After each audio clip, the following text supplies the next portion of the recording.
Chers amis et très chers ennemis, venez nombreux, soyez les bienvenus dans quelle semaine? Alors cette semaine, vraiment, elle m'attriste et elle me désopile tellement elle est désopilante d'incongruité, quoi. Bon, de choses qui ne sont pas à leur place, d'hommes et de femmes peut-être qui ne sont pas non plus à leur place. Je sais pas comment vous le ressentez, franchement. Hein. Bon, moi j'ai des copains, des copines avec lesquelles on discute, on parle de choses et d'autres, et ce qui revient à chaque fois dans la discussion, je sais pas comment ça se passe chez vous, c'est... on n'y comprend plus rien, quoi.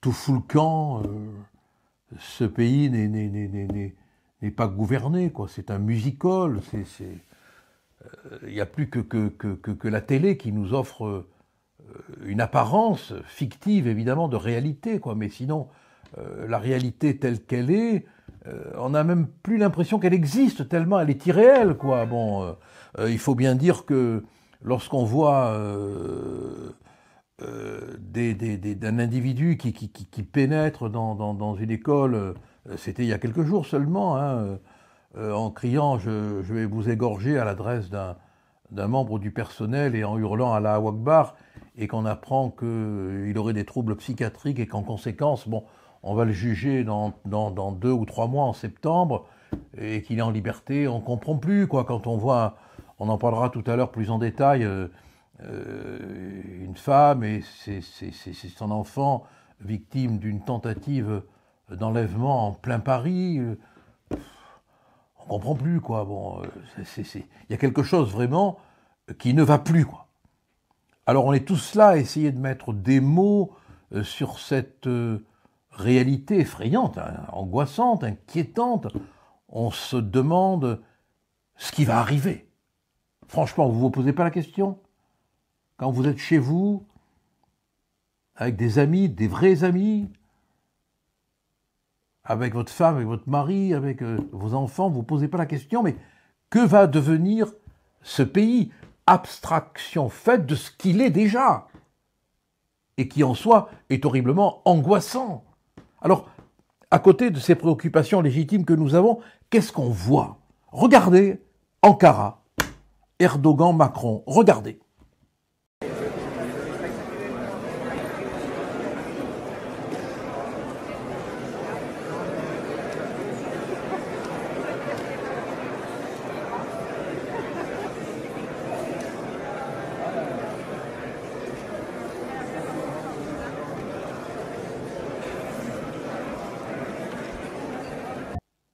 Bon, franchement, vous n'avez pas honte? Vous n'êtes pas gêné?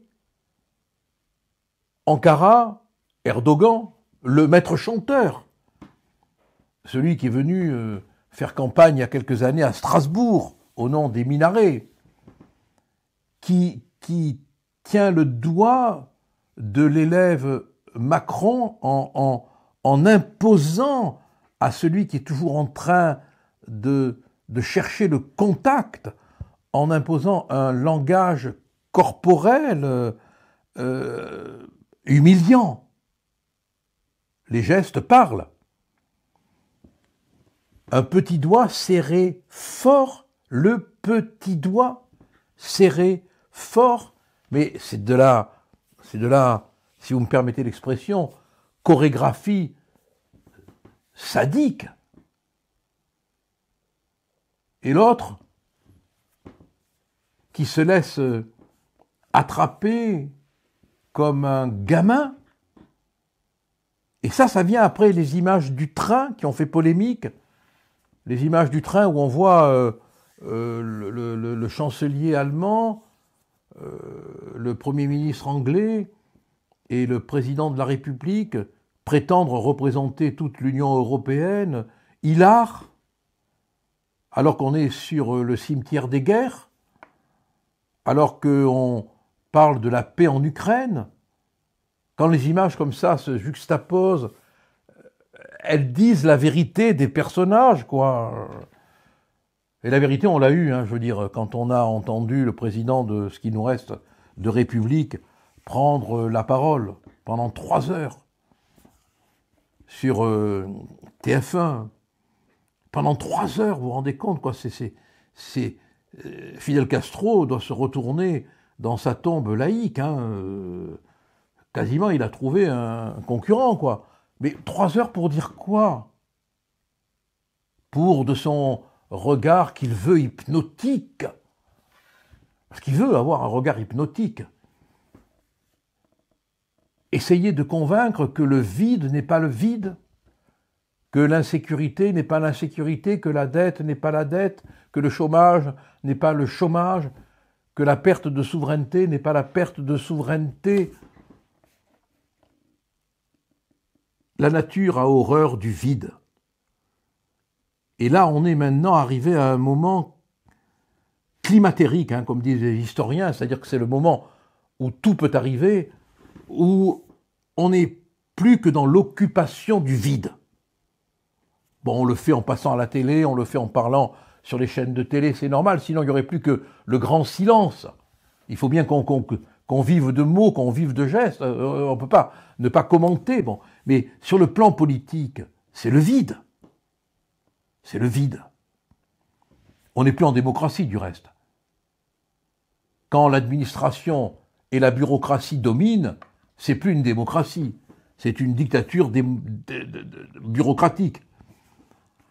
Cette intervention, elle a un côté, celle de Macron, truqué, théâtral, voilà. C'est plus le président de la République qui s'adresse aux Français, non, c'est un amoureux de son image qui vend son image.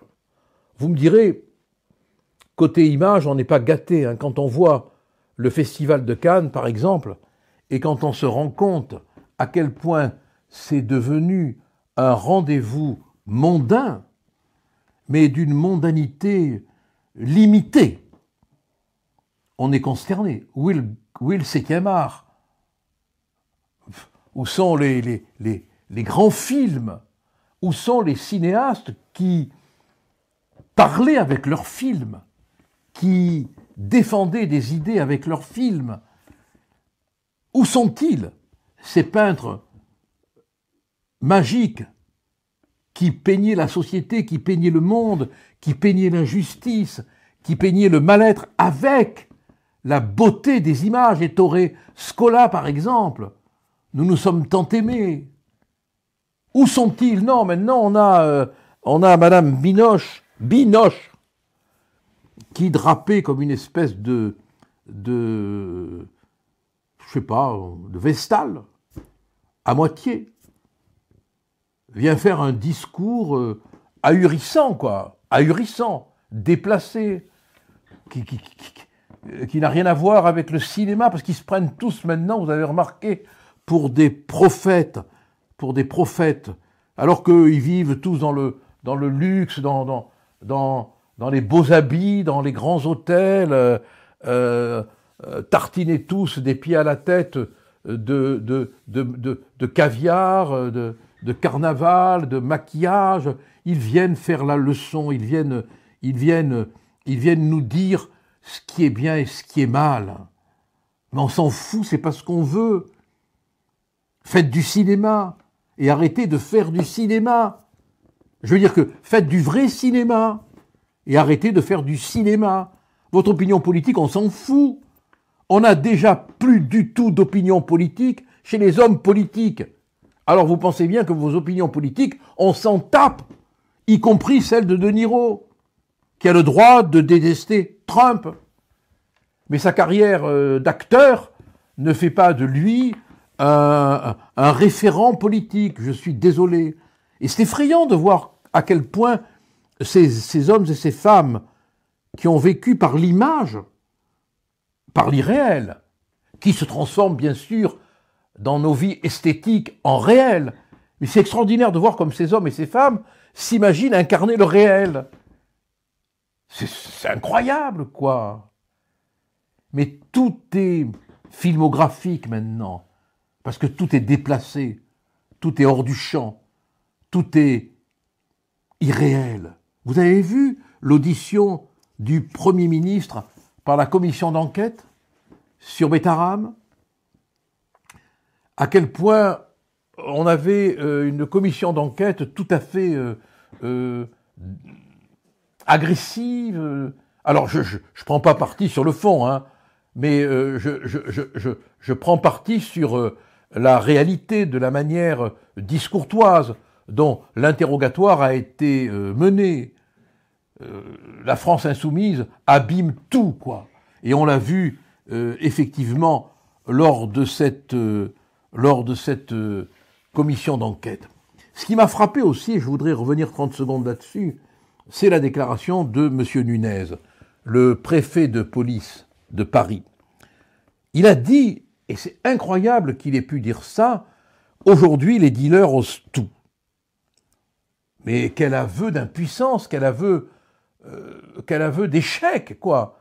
Qu'est-ce qu'ils ont fait depuis des années et des années qu'ils sont au pouvoir? Qu'est-ce qu'il a fait, Nunez, depuis qu'il est là? Et Macron depuis 8 ans? Et ses ministres de l'Intérieur et de la Justice successifs?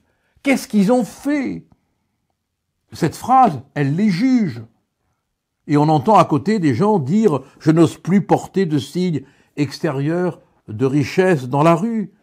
Et on les entend dire « On est dans une mexicanisation de la France ». Et c'est là où je reviens à la tentative d'enlèvement en pleine rue. C'est incroyable, quoi. C'est en France, dans un pays dit de droit, dans un pays dit de juge, dans un pays dit démocratique, qu'on peut comme ça enlever en pleine rue les gens.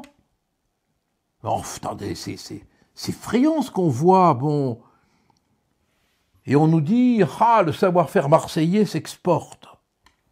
Ben, c'est vrai que on a l'impression que partout, la menace rôde, le danger rôde, l'inquiétude rôde. Récemment, je crois que c'est il y a quelques jours, un gendarme de la garde républicaine, en permission dans sa famille, a été victime d'un tir de Kalachnikov qui aurait été effectué parce qu'il est gendarme. On en est là, quoi. Alors, je suis comme vous, moi. J'attends que quelqu'un arrive. Mais au-delà des qualifications politiques, on en est arrivé à un point où on s'en fout. C'est la France maintenant, ni la France de droite, ni la France de gauche, ni d'extrême droite, ni d'extrême gauche, qui est en péril. C'est la France. Parce que, quelque temps encore vont passer, on sera foutu, à terre, chaos. Alors il est grand temps de tenter de se redresser, de s'organiser. Alors alliance des droites, peut-être une solution, oui, mais c'est au-delà, c'est au-delà. Moi je vois vraiment la solution dans un au-delà politique, qui aura peut-être bien peu de choses à voir avec la politique, qui sera le fait d'un homme ou d'une femme, tout est bien sûr ouvert, hein, un homme ou une femme, comme aurait dit Lelouch, un homme ou une femme qui sera capable de transcender les clivages politiques pour aimer la France et penser toutes ses blessures et penser la France. Allez mes amis, ne lâchons rien. À la semaine prochaine et merci d'être aussi nombreux à nous rejoindre chaque fois en cliquant sur la petite cloche. Tenez bon, ne lâchez rien. À la semaine prochaine.